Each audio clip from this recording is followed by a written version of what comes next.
창세기 말씀을 읽으면서 사실은 이해하기 어려운 몇몇 부분들이 있는데 그 중에 첫 번째 부분이 바로 오늘 우리가 읽은 말씀입니다. 이 창세기 4장에 나오는 두 형제의 이야기, 그것도 형이 아우를 죽이는 이야기지요. 그런데 그 죽이는 이유가 바로 형의 제사를 하나님이 받아주지 않으셨기 때문에 형이 화가 나서 동생을 죽이게 된다라고 하는 것입니다. 자, 그럼 생각해 보십시다.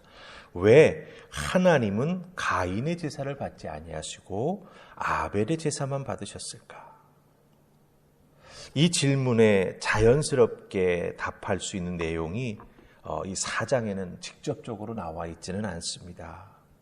하지만 말씀을 하나하나 잘 읽어 내려가다 보면 말씀으로 말씀을 해석하게 하라라고 하는 성경 해석의 원리를 적용할 수 있는 그런 단초를 제공하는 말씀을 우리가 발견하게 되죠. 왜 하나님은 가인의 제사를 받지 않으셨을까? 우리가 쉽게 이해할 수 없는 부분이지요. 왜냐하면 내가 드리는 제사도, 내가 드리는 예배도 하나님 받지 않으실 수 있다라고 하는 것이기 때문입니다. 자, 그렇다면 사실은 상당히 두려운 마음이 드는 부분이지만 우리가 오늘 이 말씀을 통해서 그 두려움을 해결할 수 있는 중요한 말씀의 가르침을 우리가 붙잡아야 된다라고 하는 것입니다. 자, 그럼 우리 5절 말씀 한 구절 보십시다. 5절 말씀입니다. 다 찾으셨죠? 우리 같이 읽습니다. 자, 시작. 가인과 그의 제물은 받지 아니하신지라 가인이 몹시 분하여 안색이 변하니. 아멘. 자, 5절 말씀 보면 하나님께서 두 형제의 제사를 다 일단 보셨습니다. 어떻게 드리는지. 가인과 아벨 각각 하나님께 자기 자신이 준비한 제물로 제사를 드렸습니다. 가인은 농사를 지었기에 땅의 소산, 즉 곡식으로 하나님께 제사를 드렸고 아벨은 양을 치는 양직이었기에 양으로 제사를 드렸습니다. 제사법, 레위기에 나오는 제사법을 보면 양이나 곡식이나 다 하나님께 드리는 제물입니다. 즉 제물되면은 아무런 문제가 없었습니다. 하나님이 받지 아니하시는 그런 제물로 제사를 드린 게 아니었다라고 하는 거죠.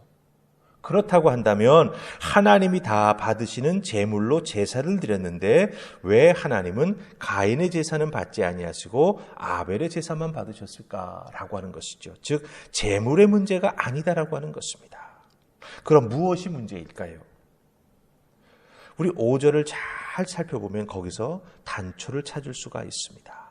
오늘 말씀 보면 하나님께서 가인, 자기 자신의 제물을 받지 아니하신 것을 알게 되자 가인의 안색이 바뀐 걸 보게 됩니다.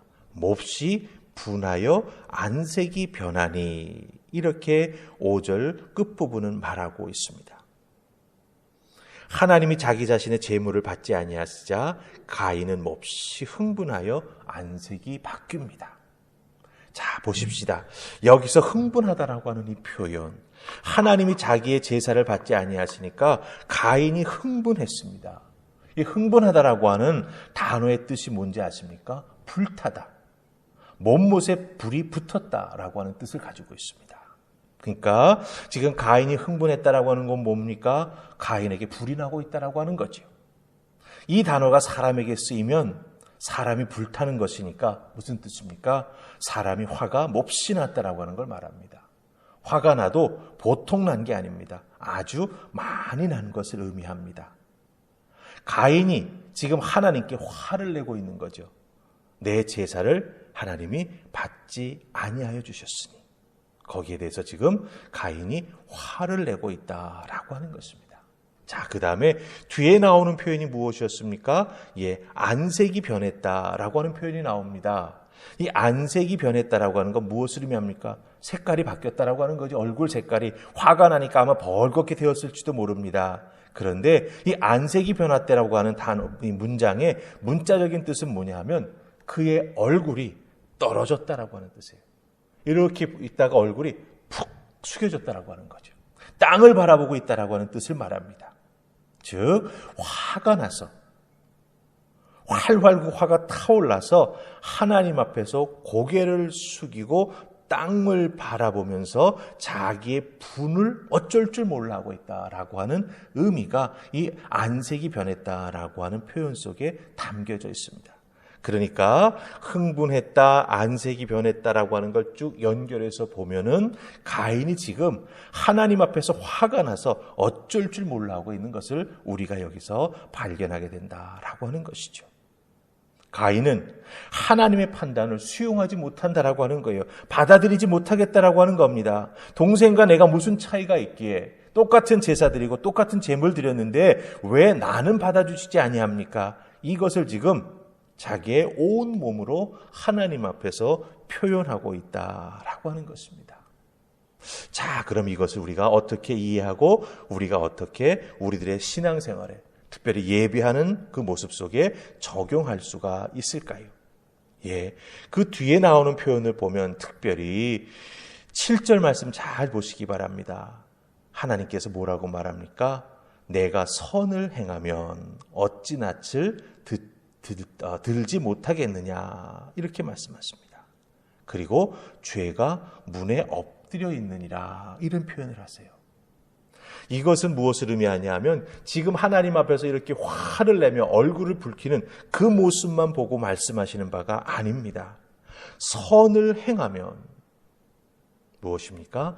가인의 매일매일의 삶에 문제가 있었음을 하나님께서 여기서 지적하고 계시다라고 하는 것입니다. 자, 그렇다고 한다면 5절의 말씀과 이 7절에 나오는 이 표현을 우리가 잘 연결해서 우리들의 삶에 한번 잘 적용해 보시기 바랍니다. 하나님은 눈에 보이는 재물만 받으시는 하나님이 아니십니다.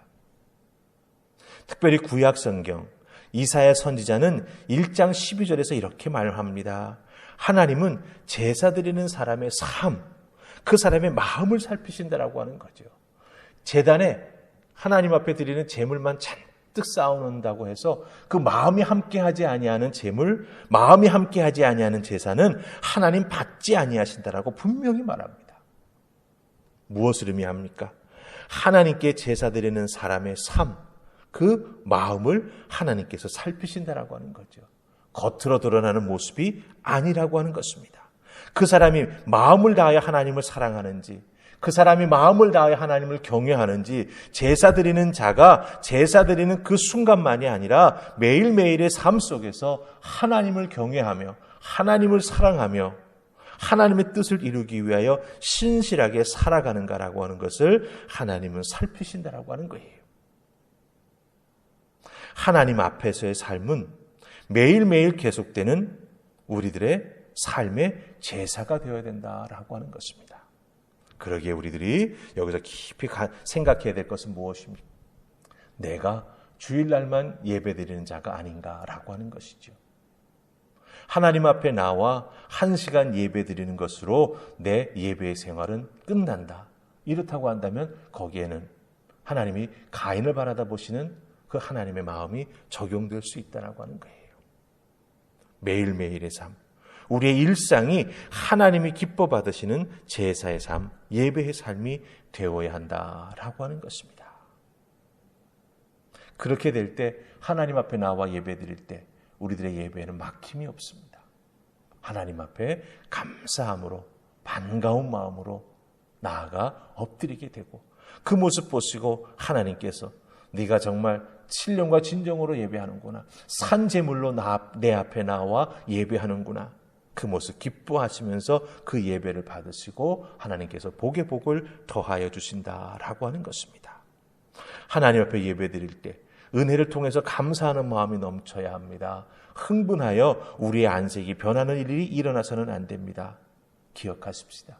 하나님은 우리의 매일매일의 삶에서 계속되는 예배의 모습을 찾으신다라고 하는 것. 우리의 일상이 하나님 기뻐 받으실 수 있는 예배의 삶이 되어야 한다라고 하는 것 꼭 기억하시고 주어지는 삶의 자리에서 하나님 주시는 하늘의 은혜를 통해 여러분의 삶이 예배가 될 수 있기를 주님의 이름으로 축복합니다. 아멘. 우리 기도하십시다. 좋으신 하나님 은혜 감사합니다. 오늘도 이 새벽 저희들을 주의 손으로 부르셔서 창세기 4장의 귀한 말씀을 통해 하나님 앞에 예배드리는 자, 그 예배드리는 자의 매일매일의 삶이 어떠해야 하는지 우리에게 깨달아 알게 해주시니 감사합니다. 하나님 기뻐 받으실 수 있는 일상의 삶, 일상의 예배, 그것을 올려드리는 우리 모두가 되게 하시고, 주일 주님 전에 나와 예배할 때에는 그 일상의 예배가 얼마나 큰 은혜가 되는지, 하나님이 얼마나 그것을 기쁘게 받아주셨는지 다시 한번 깊이 체험하는 더 큰 은혜를 덧입는 주일의 예배가 될 수 있도록 우리와 함께하여 주시옵소서. 오늘 우리들의 삶의 자리가 하나님을 예배하는 귀한 출발점이 될 수 있기를 소원하옵고 예수님 이름으로 기도하옵나이다. 아멘.